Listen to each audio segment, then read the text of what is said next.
प्रबंधन के नुकीले दांत और सरकार के लंबे हाथ एक साथ कई ओर से, एक साथ चहुं ओर से।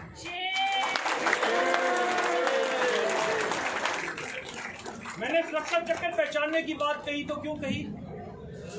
क्योंकि अगर हम अपने जन समुदाय को देखें, चंडीगढ़ में हमारे कितने साथी हैं, हम उनकी बात को देखें तो क्या उतने साथी हमारे यहाँ पर आज हैं? हम अपना सुरक्षा चक्र नहीं पहचानते हैं, जिसकी वजह से हमारा संघर्ष भी लंबा होता है, हमें संघर्ष को भी और ज्यादा खींचना पड़ता है। अगर हम लोग अपनी पूरी एकता के साथ अपनी आवाज को बुलंद करें तो हमारी आवाज बहुत जल्दी सरकार के कानों तक पहुंच सकती है। हमारी एकता, हमारी आवाज, हमारी क्षमता का आकलन सिर्फ इस बात से नहीं किया जा सकता कि हम कितनी देर के नारे लगा सकते हैं, कितनी बार हम हड़ताल पर जा सकते हैं, किस तरह के हम प्रदर्शन कर सकते हैं। साथियों, हमारी एकता का आकलन करने के लिए आपको गौर करना पड़ेगा कि हमारे लोग कहां से कहां तक बैठे हैं। हम लोग लद्दाख से लेकर अंडमान निकोबार तक, बॉम्बे से लेकर सिक्किम तक, कश्मीर से लेकर कन्याकुमारी तक हमारे सारे साथी वहां पर हैं और हमारी आवाज हर कोने से अगर उठती है तो आप समझिए उसकी आवाज जो है, उसकी क्षमता जो है कितनी अधिक बढ़ जाती है, उसकी मानक क्षमता जो बहुत अधिक बढ़ जाती है।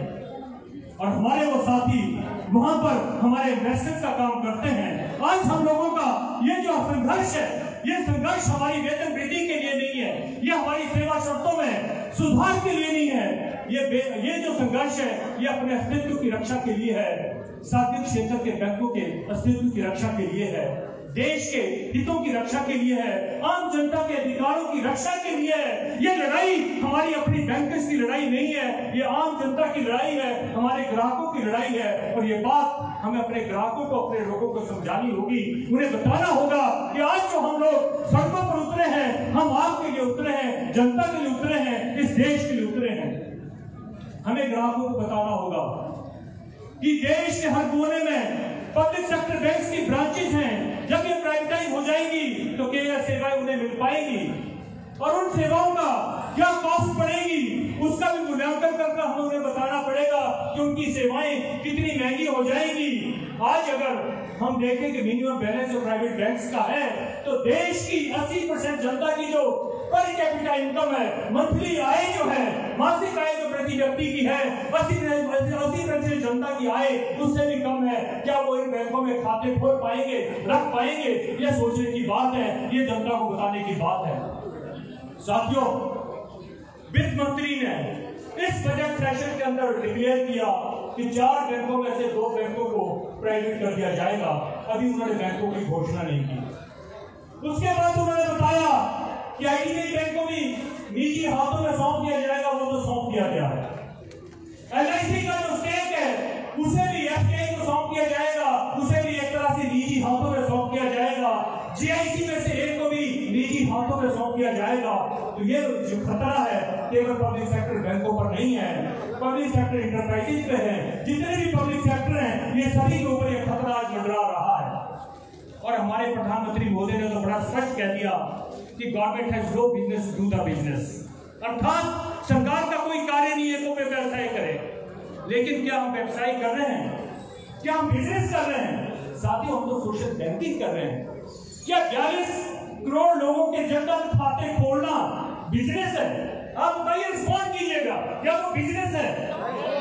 वो तो सोशल सर्विस है।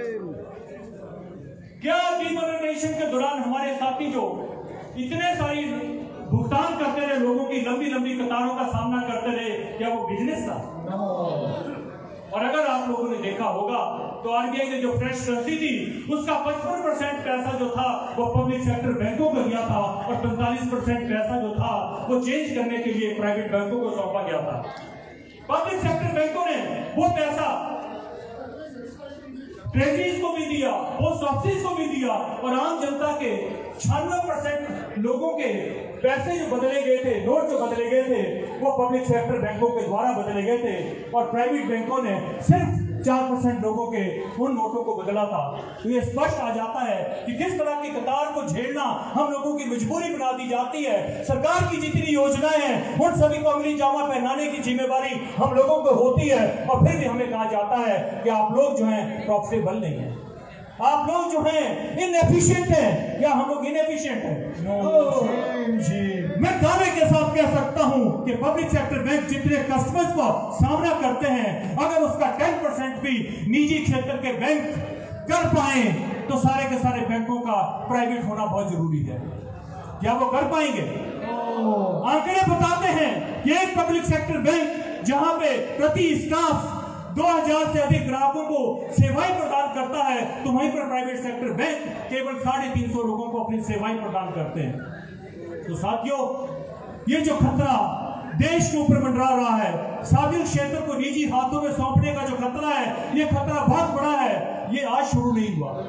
इसके लिए हम वर्तमान केंद्र सरकार को भी दोषी नहीं ठहरा सकते। ये सब जो शुरू हो गया था, ये वर्ष 1991 से शुरू हो गया था। वर्ष 1991 में जब पीवी नरसिम्हा राव जी प्रधानमंत्री थे और हमारे मनमोहन सिंह जी फाइनेंस मिनिस्टर थे, उस वक्त ये प्रक्रिया आरंभ हो गई थी। देश को अपना सोना गिरवी रखना पड़ा था IMF और वर्ल्ड बैंक के साथ। उस वक्त एक समझौता हुआ था कि सार्वजनिक क्षेत्र के जितने भी बैंक हैं, जितने भी इकाइयां हैं, जितने भी प्रतिष्ठान हैं, उन्हें निजी हाथों में सौंप दिया जाएगा। लेकिन उसमें कोई समय सीमा नहीं थी। IMF और वर्ल्ड बैंक का प्रेशर तो लगातार बढ़ता रहा, लेकिन उसकी रफ्तार को रोकने में हम लोग सक्षम हुए, क्योंकि हम लोगों की एकता थी, हम लोग जागरूक थे, हम लोग उनके इरादों को जानते थे कि किस तरह से जो पब्लिक सेक्टर बैंक हैं, उनके एसेट्स को सरकार निजी हाथों में सौंपना चाहती है, उन कॉर्पोरेट घरानों को देना चाहती है, जिनकी वजह से हमारे NPS बढ़े हैं। आज हमारी प्रॉफिटेबिलिटी की बात की जाती है। सरकार दलील देती है कि कैपिटल इन्फ्यूजन के लिए सरकार के पास पैसा नहीं है।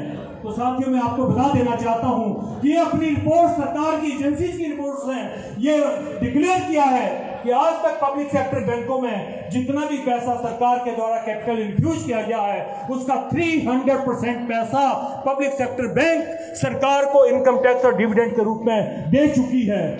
तो ये आपको आम जनता को, गरीब जनता को प्रॉफिट के हिसाब से नहीं, जन सेवा के हिसाब से सेवाएं देने के बावजूद आप लोग लगातार अपने ऑपरेटिंग प्रॉफिट में बढ़ावा कर रहे हैं, वृद्धि कर रहे हैं, जिसकी वजह से हमारा प्रॉफिट बढ़ रहा है। लेकिन अगर हम लोगों का लॉस दिखाया जाता है तो वो प्रोविजनिंग की वजह से होता है। तो प्रोविजनिंग के नॉर्म्स वो सरकार के द्वारा डिक्लेयर किए जाते हैं। बड़े बड़े कॉर्पोरेट घरानों को राइट ऑफ हेयर के नाम पर किस तरह से उन्हें फायदा पहुंचाया जाता है, ये वास्तविक बैंकर्स है, आप लोगों से छिपा नहीं है। और अब इन्हीं बैंकों को उन्हीं निजी हाथों में, जिन्होंने हमारे NPS बढ़ाने में बहुत बड़ा कंट्रीब्यूशन दिया है, इन्हें उनके हाथों में अगर सौंप दिया जाएगा तो आप समझ सकते हैं देश की अर्थव्यवस्था का, देश के बैंकिंग सेक्टर का भविष्य क्या होगा। उसको मंडराते हुए खतरे को आप लोग समझ सकते हैं। साथियों, आज की ये जो लड़ाई है, आज हमारी लड़ाई नहीं है, पूरी जनता की लड़ाई है। हमारे नजदीक के साथी आज यहाँ पर आए हैं, तो अपने युवा साथियों के लिए यहाँ पर आए हैं। हमारे युवा उनका भविष्य इसके साथ जुड़ा है। विषय जो है देश के रोजगार की कमी है, लेकिन लगातार जो है रोजगार बढ़ती जा रही है और जिन प्रतिष्ठानों से रोजगार मिलता है उन्हें लगातार जो है लाइव देखिए किस तरह बैंक कर्मचारी भी होना सरकार दी लोगों